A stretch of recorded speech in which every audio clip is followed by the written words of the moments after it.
우리 함께 하나님 말씀 보도록 하겠습니다. 함께 보실 말씀 에베소서 1장 19절에서 21절 말씀입니다. 에베소서 1장 19절에서 21절 말씀을 함께 우리가 합독하도록 하겠습니다. 에베소서 1장 19절에서 21절 말씀 함께 읽습니다. 시작. 그의 힘의 위력으로 역사하심을 따라 믿는 우리에게 베푸신 능력의 지극히 크심이 어떠한 것을 너희로 알게 하시기를 구하노라.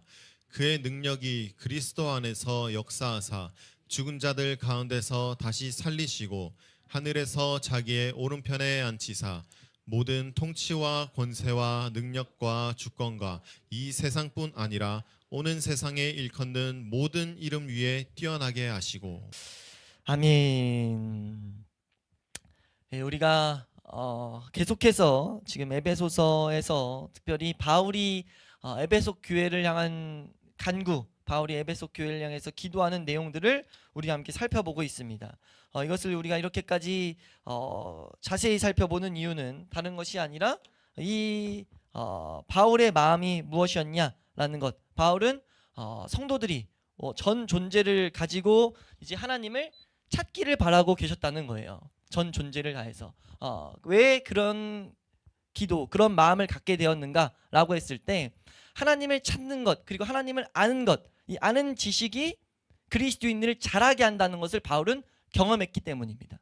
예수님이 그걸 가르쳤었고요. 한번 따라할까요? 하나님을 아는 지식이 우리를 자라게 한다. 우리가 자라간다는 것은 사실 그리스도인의 모든 것이 포함되거든요. 하나님을 더욱더 올바로 바라보게 되는 것, 하나님의 능력을 경험하게 되는 것, 그 하나님의 능력을 경험한다는 것은 다른 것이 아니라 우리의 삶이 변화되는 것이 그 가운데 달려있다는 거예요. 이게 우리 신앙생활에 매우 중요한 이유는 우리가 사실 하나님이 우리를 변화시키는 것을 보지 못하면 이건 뭔가 문제가 있는 거거든요. 근데 이것에서 시작하지 않으면 우리는 다른 데서 자꾸 우리의 변화를 찾아내려고 한다는 거예요. 그러니까 하나님은 분명히 하나님이 우리를 변화시키는 그 힘을 하나님 아는 지식에 담아놨는데 자꾸 우리가 다른 데서 번지수를 다른 데서 찾는다는 거죠. 그랬기 때문에 바울은 이것을 알기를 에베소 교회를 위해서 기도하지 않을 수가 없었다는 거예요. 이것이 무엇이며 우리가 알아야 될 게 무엇이며 하면서 이 알아야 될 내용들을 우리가 하나씩 살펴봤는데 마지막 이제 세 번째 바울의 강구의 세 번째 내용을 우리가 지금 3주째 살펴보고 있습니다. 오늘로 이 내용이 이제 맞춰지게 되는데 바울이 에베소 교회에게 알기 원했던 제일 그리고 그 기도의 간구의 그 비중도 크죠. 우리 안에 있는 하나님의 베푸신 능력이 얼마나 큰지를 너희가 알기 원한다 라고 한 이 중심을 우리가 오늘 나누는 말씀 가운데 더욱더 깨달아 가지고 우리도 이 하나님이 우리에게 베푸신 그 지극히 크신 그 능력을 더욱더 알아가기를 원하는 심령이 우리 마음 가운데 심어질 수 있기를 주의 이름으로 축원합니다. 우리가 이 말씀을 볼 때 참으로 감사한 것 한 가지가 우리 교회가 지금 이 말씀을 통해서 올바로 적용할 수 있는 은혜가 있다는 것을 한번 생각해 봤어요. 왜냐하면 지금 이 은혜는요, 구원에 대한 점검이 올바르지 않으면 이 은혜는 올바로 누릴 수가 없습니다. 그러니까 구원의 점검을 하지 않으면 지금 이 바울이 말하는 특히 세 번째 강구는요, 제대로 깨달을 수가 없어요. 왜냐하면 이건 전적으로 구원받은 자들이 왜 이 은혜가 필요한지, 오늘 이제 말씀을 볼 게 그거거든요. 왜 우리에게 이 은혜가 필요한지를 제대로 알아야 된다는 것. 근데 이 은혜가 필요하다는 것을 이제 우리가 보게 될 이 내용들이요, 구원받지 않으면 관심을 갖지 못할 내용입니다. 관심을 갖는다고 하는데, 그러니까 나도 이 성경에서 말하는 이런 내용들 나도 관심 가져요 라고 말은 하는데 내 본성상 그걸 관심 가져지지가 않아요. 구원받지 않으면, 중생이 제대로 이루어지지 않으면. 그러니까 중생을, 구원관에 대해서 정확히 설명할 때 중생이 주는 유익들, 중생이 주는, 구원이 주는 방향성들, 참된 시금석, 구원 받았는지 안 받았는지를 점검하는 여러 가지 그 점검하는 내용들이 그 내용들이 말하는 것 중에 하나가 뭐냐면 핵심적인 것이 뭐냐면 우리가 다른 본성이 생겼다는 거잖아요. 그러니까 그걸 정확히 해놔야 된다고요. 그래서 그 본성에 대한 것이 안 느껴지고 안 보인다면 뭐라고 하죠? 구원 점검해야 된다고 말하죠. 이게 중요한 내용 중에 하나거든요. 근데 이거를 애매모호하게 덮어놓고 우리가 그냥 뭐 이걸 구원에 대해서 그냥 뭐 주먹 구구식으로 설명해 버리면은, 피상적으로 생각해 버리면은 다 받았다고 생각한다는 거죠. 그렇게 되면 어떻게 되냐면 우리가 이 말씀들을 깨닫지 못할 때, 올바로 붙잡지 못할 때, 내 마음에 적용되지 않을 때요, 그냥 내가 외면해 버리거나 내 마음대로 해석해 버린다는 거죠. 이게 정말 중요한 내용인데, 이 아는 지식은 우리를 자라게 하는 핵심적인 내용인데 우리가 그걸 외면해 버릴 수 있다는 거예요. 그러니까 그런 비극이 우리 교회 안에서 없을 수 있길 축원합니다. 이게 무슨 말이냐면, 이게 붙잡히지 않고 이 말씀이 아는 것 같은데 제대로 이걸 내가 더욱더 알아가기 원하는 마음이 내 안에서 일어나지 않는다라고 하면 사실 내 안에 구원의 문제부터 점검해야 된다는 거죠. 그리고 내 안에 십자가를 붙들고 살아가고 있는지를 점검해야 된다는 거예요. 네. 우리가 그렇게 함으로써 이 말씀이, 특히 오늘 본문이 우리에게 주는 유익을 우리가 올바로 누릴 수 있기를 주의 이름으로 축원합니다. 지금 우리가 2주 동안 앞에서 잠깐 말한 대로 2주 동안 이 세 번째 강구의 내용을 살펴봤는데요. 이것이 사실은 우리가 어떻게 이해해야 되냐면, 모든 그리스도인들마다 필요로 하는 가장 긴박한 문제다라고 이해해야 돼요. 다시 한번요. 참된 그리스도인이라면요, 이 내용은 가장 긴박하게 필요로 한 내용이 돼야 됩니다. 우리가 참된 그리스도인이 됐을 때, 우리 성경 공부 때도 보고 수예배 때도 보지만 핵심 중에 하나가 뭐냐면, 인간의 전적 무력을 깨달았다는 것이 참된 그리스도인의 중요한 표징 중에 하나예요. 그러니까 더욱더 깨달아지는 거죠. 우리가 올바로 걷고 있다면요, 올바로 걷고 있는 가장 또렷한 표징 중에 하나가 뭐냐면, 내 무력함을 계속 깨닫는 겁니다. 내 연약함이 계속 느껴지는 거예요. 하나님 앞에 나아갈 수 없는 존재임과, 내가 말씀이 나를 살찌운다는 것을 알매도 불구하고 말씀을 가까이 하기 싫어하는 본성이 내 안에 있다는 것. 그런 것들을 계속 깨닫게 되는 것이 사실 구원받은 자들의 되게 중요한 표징이거든요. 내 연약함, 내 무력함을 계속 깨달으며 나아간다는 것. 그러면서 동시에 뭘 보게 되냐면, 하나님의 이 능력이 아니고서는 내가 한순간도 제대로 가지 못한다 라는 것을 더욱더 우리가 보게 된다는 거죠. 이것을 제대로 이해하지 못하면요, 우리는 뭐 할 수밖에 없냐면 하나님이 주시는 모든 복락들을 제대로 못 누릴 수밖에 없습니다. 다시 한번 이 지금 밝은 설명드린 내용이, 하나님이 내 안에 능력을 행하신 것을 내가 보고 있지 않으면 우리가 하나님이 주실 복락들을 못 누린다고요. 왜냐하면 어떤 하나의 현상이 우리 가운데 이제 발동되냐면, 하나님의 능력만을 붙들지 않으면 내가 뭘 하려고 한다는 거죠. 그러니까 내 무력함, 내 연약함을 내가 안 보고 신앙생활을 하게 되는 순간 신앙생활을 내가 하게 된다는 거예요.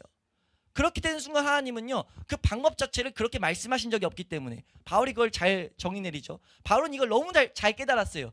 바울이 가장 신비하게 느꼈던 것 중에 하나가 뭐냐면, 내가 어떻게 그리스도인이 됐는가, 내가 어떻게 예수님의 은혜를 알게 됐는가. 이게 바울에게는 놀라운 일 중에 하나였거든요. 왜냐하면 자기가 이 은혜를 받고 났더니 내 안에는 하나님을 올바로 알고자 하는 욕심도 없고 본능도 없고 오히려 거부하는 것들만 가득했는데 이게 말도 안 된다. 그러면서 바울이 발견한 게 지금 이 기도의 내용을 발견한 거예요. 하나님이 베푸신 지극히 크신 능력 때문에 나는 구원을 받았다. 이걸 알게 돼서 나온 수많은 고백 중에 하나가 뭐냐면, 내가 그리스도와 함께 십자가에 못 박혔나니에요. 그런즉 내가 육체 가운데 사는 것은 나를 사랑하사 나를 위해서 자기 자신을 버리신 하나님의 아들을 믿는 믿음 가운데 산다라는 이 고백이요, 우리가 한 번씩 잘 암송하는 이 고백이 지금 오늘 읽은 본문의 다른 내용입니다. 그러니까 지극히 크신 능력, 우리에게 베푸신 하나님이 베푸신 지극히 크신 능력이 있다라는 것을 다른 식으로 지금 말한 게, 나는 그 능력이 아니고서 한순간도 걸어갈 수가 없어 라는 고백. 갈라디아서 2장 20절 말씀. 나는 내가 사는 것은, 육체 가운데 내가 하늘나라로 살아가는 것은 하나님의 그 능력 때문에 살아가는 거야 라고 고백하고 있었다는 거죠. 그러니까 사실 이게 그리스도인이 걸음의 핵심 모습이라는 거예요. 근데 이걸 못 치게 되면 어떻게 된다? 하나님이 주실 복락들을 못 누리게 돼요. 이 원리를 잘 이해해야 됩니다. 우리가요, 성경을 읽으면서 사도행전이나 이 서신서 같은 책들을 읽을 때요, 초대교회 그리스도인들 가운데 있는 이 마음 상태를 발견하게 되는데, 마음 상태 핵심 중에 하나가 뭐였냐면요, 평안을 누렸다예요.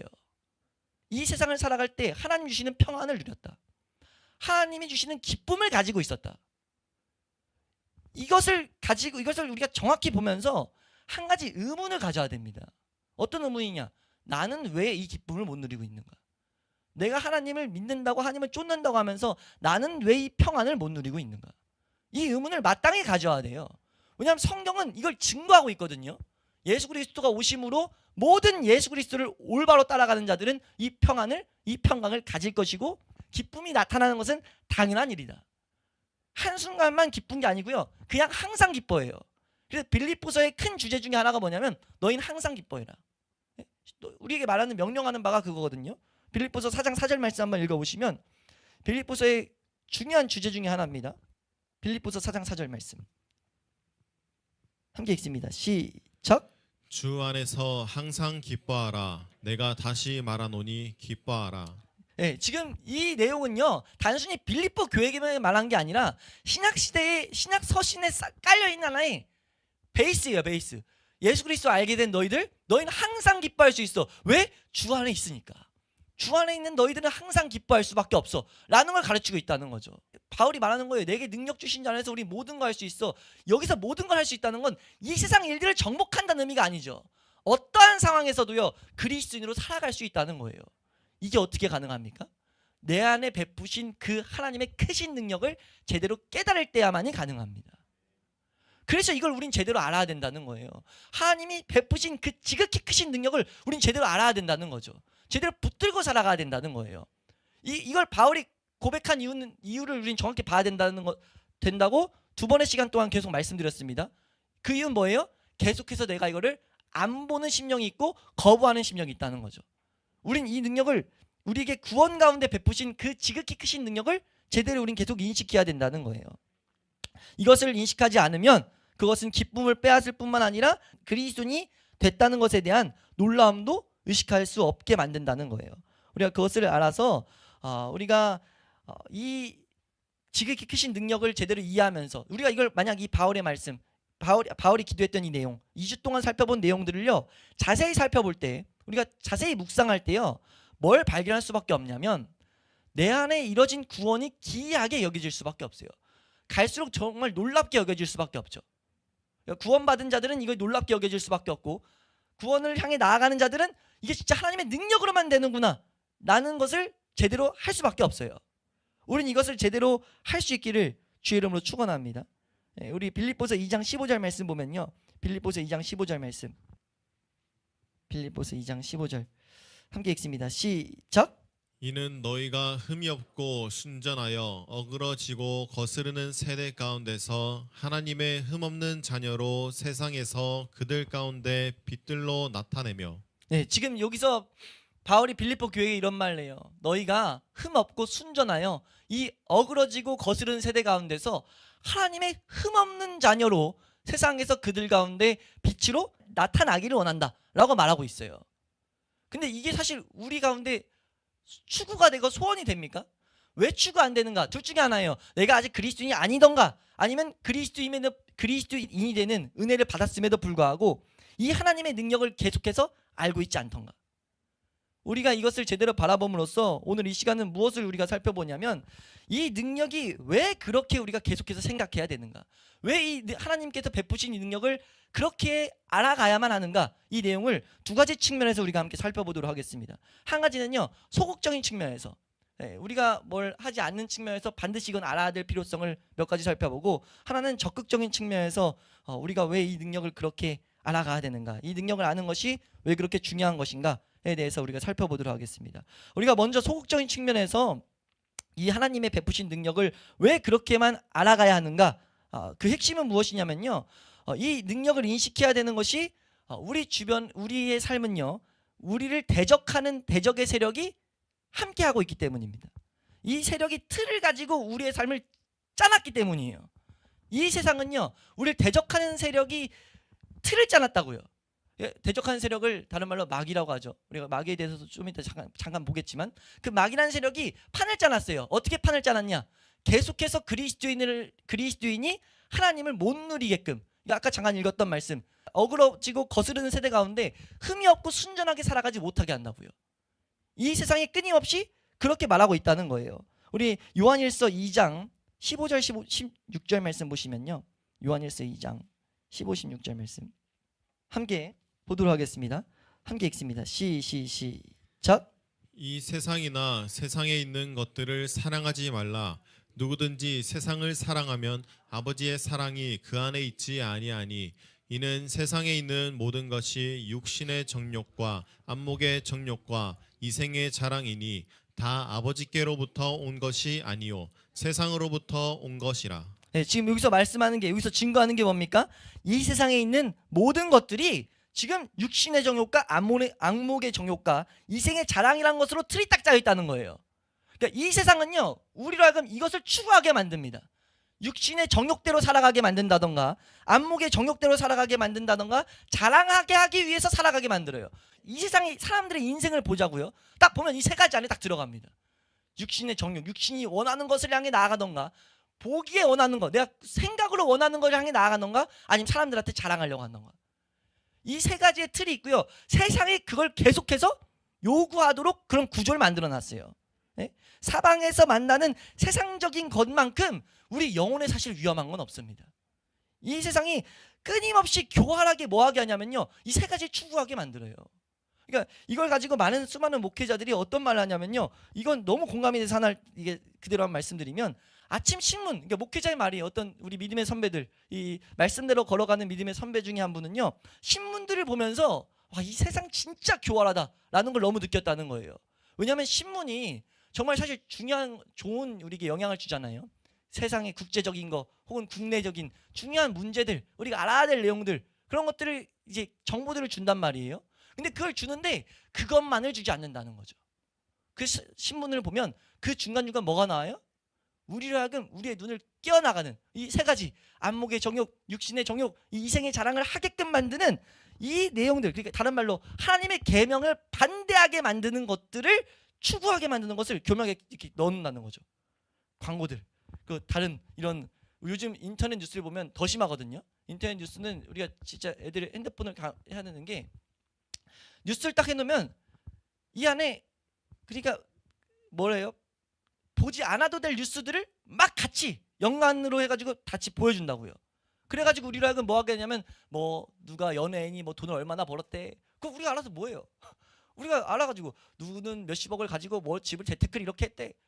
사실 따져봐서 우리가 그걸 알아서 뭐 하냐고요. 재테크 정보를 알려주는 것도 아니에요. 뭐 하라고 알려주는 것도 아니고, 그냥 누구는 잘 살았대, 누구는 이런 옷을 입었대, 누구는 어디 가서 뭘 놀았대, 이런 이것뿐만 아니라 사실 말 못하는 수많은 것들이 있죠.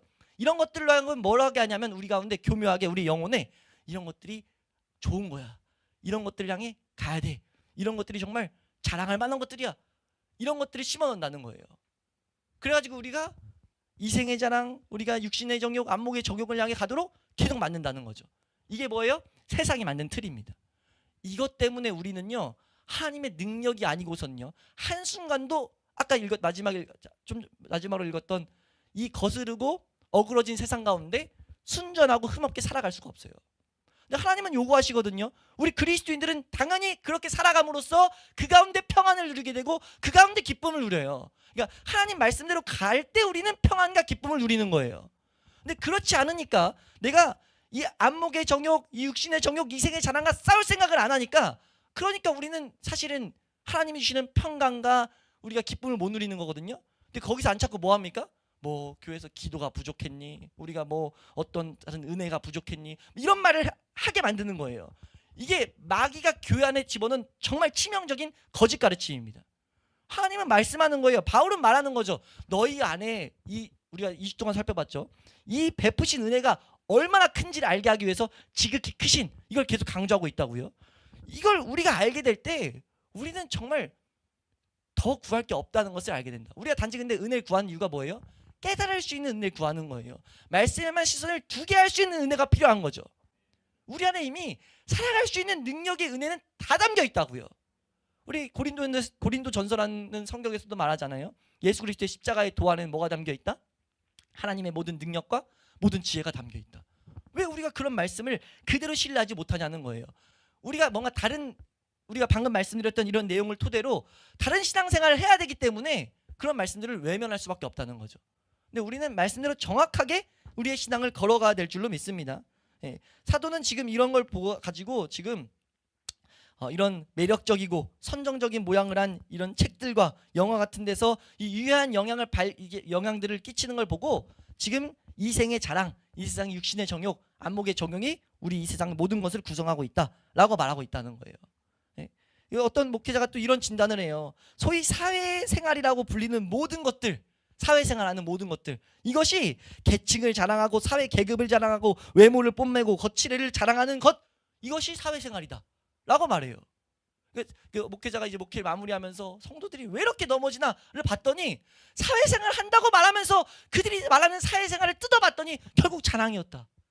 사회생활이 마귀가 틀을 짜놔가지고 결국 자랑하는 것이 사회생활이라고 착각을 일으킨다는 거죠.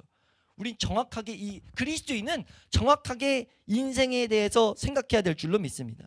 네? 이걸 그러면서 뭐라고 진단하냐면 아직 구원받지 못한 사람들에겐 우리가 알아야 된다. 얼마나 그런 내용들이 흥미진진하고 재밌는지 모른다. 그러니까 우리 죄성은요, 그걸 되게 재밌어 여기고 되게 흥미롭게 여긴다는 거죠. 너무 맞거든요. 우리 죄된 육신은요, 그런 것들을 보고 끌림을 받을 수밖에 없어요. 근데 어떻게 우리가 그리스도인으로 사냐고요. 우리가 기도하는 시간이 아무리 길어봤자, 만약 기도로서 이런 것들을 이긴다고 한다면은 기도 시간이 아무리 길어봤자 내가 이 세상에서 사회생활 하는 것보다 길 수가 있습니까? 하나님 그렇게 만든 적이 없어요. 하나님이 오히려 반대로 말하죠. 이 세제자를 데리고 변화산이라는 곳에 올라가서 놀라운 영광이 있을 때 너희 여기만, 그 세제자가 말해요, 여기가 좋사오니 여기에 초막셋을 짓고 그냥 평생 살게 해달라고. 다른 말로 하면 교회만 있게 해주세요 이런 말이거든요. 하나님 뭐라고 하냐면 내려가라. 내가 이 세상에 너에게 맡긴 사명 그거 아니다라고 말하고 있어요. 이 세상에서 나를 나타내는 게 너희 사명이다라고 말하고 있죠. 우리가 알아야 될 것은 하나님 아는 지식이 날 변화시킨 그것들이 세상에 나타나는 것이 되어야 되는데, 그럼 그게 어떻게 되냐고요. 어떻게 되냐 했을 때 우리가 이 하나님의 우리 가운데 베푸신 지극히 크신 능력을 제대로 보고 붙들 때 우리는 거기에 모든 우리가 뭐라고 할 수 있어요? 모든 일들에 대한 그 위로를 거기서 받을 수가 있죠. 아무리 세상에서 힘든 것들이 있어요, 아무리 내가 감당 못할 일이 있어요, 내 안에 베푸신 그 큰 능력이 반드시 날 끌고 갈 거다. 로 시작해야 우리가 올바로 갈 수 있다는 거예요. 내가 뭐 이상한 신앙생활의 모습을 갖는 게 아니라 하나님만 더욱더 붙드는 모습이 된다는 거죠. 우리가 그런 은혜를 이런 씨름 가운데 경험할 수 있기를 주의 이름으로 축원합니다. 우리가 지금 방금 설명드렸던 이런 내용이야말로 우리가 기독교회에서 가장 이 시점에서 가장 대적해야 될 큰 싸움인 것을 우리는 이해해야 될 줄로 믿습니다. 이것들을 우리가 이것과 싸워야 된다라는 것. 교회와 지금 세상을 구분하는 선이 지금 거의 보이지 않게 되었다고 많은 목회자들이 말하고 있죠. 교회와 세상이 구분되지가 않아요. 이건 말도 안 되는 내용이거든요. 교회와 세상은 구분돼야 됩니다. 교회와 세상은 아예 다른, 세상을 진단하는 눈이 다른 거기 때문에 달라야 돼요. 근데 이 구분이 지금 없어졌다는 거죠. 이 신약 성경에서는 이런 교활하고 거대한 이 세상의 세력에 대해서 경고하는 말씀으로 가득하고 있어요. 근데 우리가 그런 말씀에 계속 눈을 돌려버린다는 거죠. 외면한다는 거죠. 그래서 어디까지 가냐? 디모데후서 3장 5절 말씀 한번 읽어보도록 하겠습니다. 우리 함께 말씀 보도록 합니다. 함께 읽습니다. 시작. 경건의 모양은 있으나 경건의 능력은 부인하니 이 같은 자들에게서 내가 돌아서라. 그리고 두 번째 알아야 될 이유 또 무엇이 있느냐라고 했을 때요, 세상뿐만 아니라 육신에 대해서도 싸워야 되기 때문입니다. 우리 육신이 얼마나 연약한지 몰라요. 계속 말하지만 이 육신은요, 어떤 거대한 죄만을 말하는 게 아닙니다. 육신이라고 말했을 땐 우리 안에 있는 게으름, 나태, 우리 가운데 있는 이런 태만, 그런 것들의 모습으로 나타나는 것이 육신이죠. 우리가 얼마나 이 육신이 교활한지요, 하나님이 감동을 시켜요. 어떤 감동이냐? 말씀을 읽어야 되겠다, 말씀을 들어야 되겠다, 기도해야 되겠다, 이런 감동을 주시거든요. 그런 걸 주실 때 우리 육신이 말합니다. 지금은 그런 상태가 아니야. 어떻게 속이냐면 우리 육신의 생각으로 최선의 상태 때 집중해서 읽어야 말씀을 그렇게 대해야지, 졸린 상태에서 좀 피곤한 상태에서 말씀 대하는 건 좀 아니야. 이런 생각들을 교묘하게 집어넣어서 그 순간을 밀어버리게 만든다는 거죠. 이건 우리가 싸워야 될 육신의 모습입니다. 또 하나 어떤 것이 있느냐? 악한 질병과 같은 이 육신의 조건들에 대해서도 우리는 싸워야 되기 때문입니다. 우리 정말 수많은 질병들이 우리 이 세상에 있잖아요. 그 질병이 있을 때 그 질병을 이겨나갈 수 있는 힘이 없단 말이에요. 근데 이길 힘이 하나님의 지극히 크신 능력을 계속 묵상할 때, 바라볼 때 우리가 그것에 지지 않을 수 있는 힘을 공급한다는 거죠. 그 질병이 남아있을지라도 우리는 하나님을 향해 다른 박질할 수 있는 힘이 공급될 수밖에 없어요. 근데 하나님이 베푸신 능력을 안 바라보면 육신의 그런 죄로 인하여 타협해버린다는 거죠. 아까 좀 전에 본 내용과 복합해서 우리가 한 믿음의 선배 중에 우리가 자주 보고 있는 칼빈은요, 칼빈의 저서가 정말 많거든요. 진짜 수많은 저서를 이른 나이에 좀 죽었는데 이른 나이에 죽기 전까지 수많은 저서를 작성할 때 그때 계속 만성 질환을 갖고 있었다는 기록이 나옵니다. 천식과 고쳐지지 않는 고통받는 질병이 있었다고 해요. 근데 그 질병이 그 칼빈으로 하여금 그런 저서를 남기는데 방해하지 못했다는 거죠. 어떻게 가능했습니까? 칼빈의 저서를 보면요, 진짜 하나님의 은혜다. 이 바울이 말했던 것처럼 나에게 베푸신 그 능력이 날 끌고 간다. 그래서 칼빈이 계속 말한 게 뭡니까? 오직 하나님께 영광, 오직 은혜, 오직 예수 그리스도. 계속 그것만을 말했던 게 그 고통 가운데 자기를 끌고 가는, 이 세상에서 어그러지고 거스르는 세상 가운데 흠없고 순전하게 살아가는 능력을 그 가운데 계속 공급받았기 때문이에요. 그래서 우리는 이 육신의 이 질병과의 싸움 가운데서도 우리는 이 하나님의 크신 능력을 알 필요를, 우리는 이 필요성을 깨달아야 됩니다. 또 하나 무엇이 있냐? 왜 우리가 하나님의 능력을 더욱더 우리가 알아야 되는가라고 했을 때 우리 가운데 있는 습관들을 생각해 보자고요. 우리가 갖고 있는 습관이 수많은, 정말 우리를 하나님 앞에 나아가지 못하게 하는 습관들이 가득 차 있거든요. 그 습관들이 하루아침에 고쳐집니까? 습관들은요, 강력한 힘을 가지고 있다는 걸 알아야 됩니다. 강력한 이 우리가 살아온 패턴들이 우리 하여금 하나님 앞에 나아가지 못하게 만든단 말이에요. 그것 때문에 그걸 생각할 때만은, 그걸 생각해 보게 된다면 우리는 하나님의 능력을 우리가 더욱더 바랄 수밖에 없게 된다는 거죠. 반대로 하나님께서 베푸신 이 지극히 크신 능력을 제대로 알게 될 때 이 습관들로부터 우리가 낙심하지 않게 된다는 거예요. 우리가 그런 은혜들을 경험할 수 있기를 주의 이름으로 축원합니다. 그리고 이 간접적인 거의 마지막으로 마귀가 있기 때문이에요. 우리 이 부분에 대해서 마틴 로이드 존스 목사님은 어떤 말씀을 이 본문에서 하시냐면요, 우리가 사실 마귀에 대해서 너무 안 알아가는데 마귀를 좀 제대로 알아가면 진짜 벌벌 떨면서 기도하지 않을 수가 없다. 하나님의 능력을 구하지 않을 수가 없다. 성경은 뭐라고 묘사하느냐? 어떻게 보면 하나님 다음으로 가장 큰 능력을 가진 자로 마귀를 계속 묘사하고 있다. 그 마귀가 뭐하냐? 믿으려고 하는 자들을 공격하고 있다고 말한다. 어떻게 우리가 기도하지 않을 수가 있냐? 어떻게 하나님의 능력을 구하지 않을 수가 있냐? 라고 말하고 있어요. 그러니까 마귀에 대해서 우리가 제대로 이해하게 된다면 성경의 가르침들을 우리가, 성경은 분명 경고하잖아요. 마귀에 대해서 근신하고 깨으라고요. 그 경고를 제대로 보고 우리가 말씀을 보다 보면요, 하나님의 능력을 구하지 않을 수가 없는데 그때 우리 뭘 발견하게 됩니까? 주셔야 될 그 능력이 이미 우리 가운데 있구나. 이 은혜를 깨닫게 된다는 거죠. 능력을 찾게 될 때 이 능력의 은혜를 우리가 깨닫게 된다는 거예요. 우리가 그런 은혜를 경험할 수 있기를 주의 이름으로 축원합니다. 우리가 마지막으로 이제 나아갈 때, 우리가 바라볼 때 아까 시작할 때 말씀드린 게 적극적인 측면에서 왜 하나님의 능력을 알아야 되는지에 대해서도 우리가 알아야 된다고 말씀을 드렸는데요.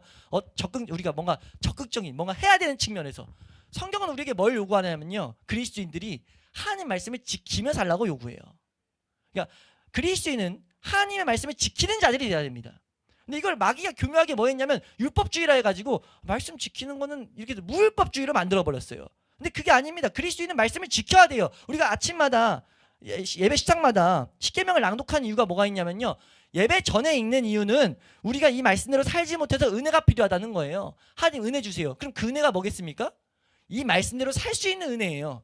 그래서 예배 끝나고, 사실 개혁교회에서는요, 예배 끝나고 십계명을 낭독하는 경우도 있거든요. 예배 순서에. 그 의미는 뭐냐면요, 예배 전에 예배 끝나고 둘 다 낭독해요. 그 의미는 뭐냐면요, 이 말씀이 은혜를 주셨으니까 이 말씀이 날 이제 변화시켜가지고 이 한 주의 삶 가운데 이 계명들이 하나씩 지켜지는 삶으로 내가 변화되기를 원합니다. 내가 이 말씀들을 지키는 삶으로 내가 결단하며 나아갑니다. 의 의미예요. 왜요? 한 요구하시는 바니까. 계명을 지켜야 된다는 것은 절대적인 그리스도인의 기준입니다. 이 측면에서 하나님 능력은 반드시 필요해요. 왜요? 우리 힘으로 하나님 말씀을 지킬 수가 없거든요.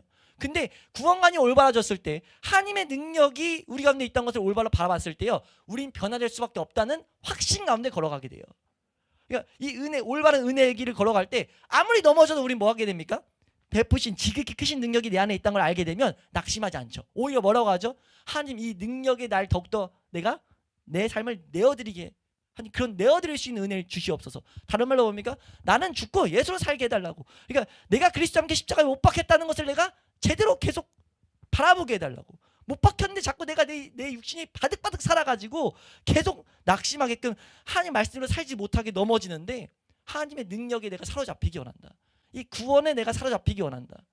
우리가 그런 고백을 하게 된다는 거죠. 바울이 이걸 알았기 때문에 에베소 교회를 향해서 이걸 기도하지 않을 수가 없었다는 거예요. 바울은 이걸 알기 원했다는 거죠. 하나님께서 너희 안에 베푸신 그 은혜, 그 은혜가 얼마나 지극히 큰지를 너희가 알기를 원한다. 그걸 알 때 뭐하게 되기 때문에요? 우리로 하여금 이 계명을 더욱더 지키는데 탁월하게 걸어가게 되기 때문입니다. 우리에 있는 수많은 세상의 문제들, 마귀의 공격, 습관, 육신의 문제들이 있음에도 불구하고 나아갈 수 있게 되기 때문이에요. 우리가 이 필요성을, 우리가 이 하나님의 베푸신 능력을 더욱더 알아가기 원하는 그런 은혜가, 그리고 알아가지는 그런 은혜가 우리 가운데 생김으로 말미암아 우리 가운데 있는 이 수많은 우리 삶의 주변에 둘러싸여 있는 세상적인 이 틀, 우리 가운데 있는 마귀의 공격, 우리 육신의 이런 싸움들 가운데 승리를 맛보는 그런 자리까지 우리가 나아갈 수 있기를 주의 이름으로 축원합니다. 이 본문에 대해서 우리 믿음의 선배 중에 한 분이 이런 말씀을 해요. 네. 하나님께서 우리에게 세우신 계획은요, 우리가 에베소서 1장 이제 내용에 적혀 있는 내용인데, 하나님이 우리가 영광스러운 교회가 되어서 점도 흠도 주름 잡힌 것이 없을 때까지 하나님은 일을 행하실 거예요. 일을 행하실 건데 우리가 이거에 관심 갖지 않으면 뭐 하게 되냐면 징계와 훈계를 받을 수밖에 없죠. 징계와 훈계를 받아서라도 우리가 하나님의 계획을 깨닫도록 하나님 하신다고요. 그러니까 하나님께서 그렇게 우리를 끌고 가시는데 우리가 그 징계와 책망을 안 받고 기쁨 가운데 나아갈 수 있는 길을 이미 보이셨다는 거죠. 뭐라고요? 십자가 안에서 살아가는 것, 하나님의 아들을 믿는 믿음 안에 살아가는 것, 오직 은혜로만 살아가는 것, 그것을 말하고 있는데, 그러니까 우리가 이 모든 것을 아는 것보다 우리에게 더 중요한 것이 무엇이냐라고 말하고 있다는 거죠. 우리가 바울이 말했던 이 세 가지가 이 내용이잖아요. 부르심에 대한 소망, 우리 가운데 있는 이 기업의 영광의 풍성함을 아는 것, 그리고 하나님 베푸신 이 능력의 지극히심이 어떠한 건지 아는 것. 이게 사실 은혜로 살아가는 거거든요. 구원으로 살아가는 것. 우리가 이것을 이해할 때 알아야 될 것은 우리는 하나님의 손에서 피할 길이 없다는 거죠. 하나님 손 안에 있다는 거예요. 하나님은 이 일을 계속해서 해나가실 거라는 거죠. 근데 우리가 이 일을 해나가시는 데 있어서 우리가 하나님의 이름을 찬송하며 살아가기를 바란다는 거예요. 우리가 저도 동일하게 우리 성도님들이 함께 예배드리는 예배자들에게 우리가 권면하는 바는 우리가 이 부르심의 놀라운 특권을 더욱더 인식할 수 있기를 주의 이름으로 축원합니다. 하나님께서 오게 된 이 놀라운 은혜들, 이 생명의 기이함과 이 능력의 크심을 더욱더 인식하게 될 수 있기를 소망합니다. 그렇게 된다는 것은 하나님이 내 안에서 역사하고 계신다는 것이 우리에게 위로가 되고 위안이 되고 능력이 되고 우리의 보증이 된다는 것을 우리의 삶으로 우리가 증명할 수 있기를 주의 이름으로 축원합니다.